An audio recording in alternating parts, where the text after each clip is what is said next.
नमस्कार मंडळी, मी श्रुती जाधव. तर आज मी तुम्हाला माझं डेलीचं रुटीन शेअर करणार आहे. तर आज आहे एकादशी असल्यामुळे आज लवकर उठले, पटकन घर वगैरे झाडून घेतलं, घर पुसून घेतलं, पटकन देवपूजा करून घेतली. देवपूजा होईपर्यंत शिवचे पप्पा दूध घेऊन आले. दूध घेऊन येईपर्यंत दूध तापवायला ठेवलं. दूध तापवणं झाल्यावर पटकन शिवच्या पप्पांसाठी चहा मांडला. चहा तयार झाल्यावर शिवच्या पप्पांना चहा दिला. तेवढ्याच वेळामध्ये माझा शिव उठला. शिवला पण ब्रश करायला देऊन दिले. शिवचं ब्रश होईपर्यंत म्हटलं चला आता पटकन घर पूर्ण आवरून घेऊया. तर पटकन घर वगैरे आवरून घेतलं. कपड्याच्या घड्या वगैरे करून घेतल्या. कपड्याच्या घड्यावरपर्यंत शिवची अंघोळ झाली. तर पटकन शिवला तयारी करून दिली. कारण शिवला त्याच्या पप्पासंग खाली जायचं होतं. तर पटकन शिवची तयारी करून घेतली. शिवला तर नुसतं मस्त्या पाहिजे, कधीही कुठेही त्याची मस्त्या चालूच राहते. तर त्याचं मेकअप पण नाही करू देत, कपडे पण नाही घालू देतो. तर पटकन त्याला कपडे वगैरे घालून घेतले. शिवचा पूर्ण छान असा मेकअप करून दिला. तर तुम्हाला माझा शिव कसा दिसतो ते नक्की सांगा. तर पटकन शिवचा तयारी वगैरे झाल्यावर माझ्या शिवने पटकन देवाचे दर्शन वगैरे करून घेतले. तर शिव आता चालला खाली.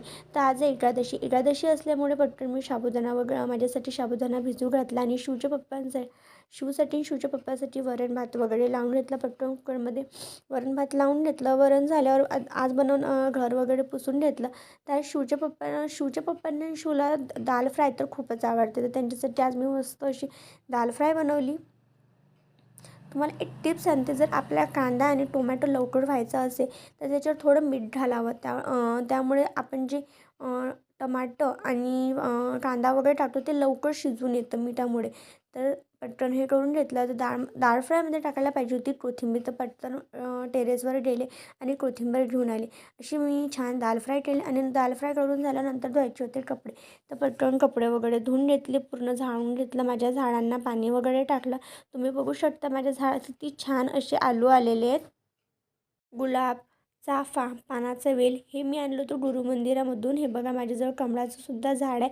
पण हे जे आधी दाखवले हे कमळाचं झाड नाही आहे, कारण याची पानं खूप वेगळे आहे. तर नंतर खाली आल्यावर मला करायचा होता साबुदाणा. तर पटकन साबुदाणा वगैरे तेल वगैरे टाकला. तेल गरम झाल्यावर त्याच्यावर जिरं, आलू हे छान असं होऊ दिलं. तोपर्यंत म्हटलं चला शिवच्या पप्पांना कॉल करून घ्या, कारण आम्ही दोघं नेहमी सोबतच जेवण करतो. तर पटकन शिवच्या पप्पांना कॉल केला, त्यांना बोलून घेतलं. तोपर्यंत माझा साबुदाणाही झाला. कारण आज मला करायचं होतं, शिवच्या पप्पांनी आणले होते पिस्ता. तर पिस्ता वगैरे खाऊन घेतल्यावर त्यांनी ते पिस्त्याची शेल फेकून दिले. म्हटलं फेकल्यापेक्षा का नाही याचा काहीतरी रियूज करू. तर मी पटकन मग भांडे वगैरे साबुदाणा वगैरे फराळाचं केल्यावर पटकन भांडे वगैरे घासून घेतले.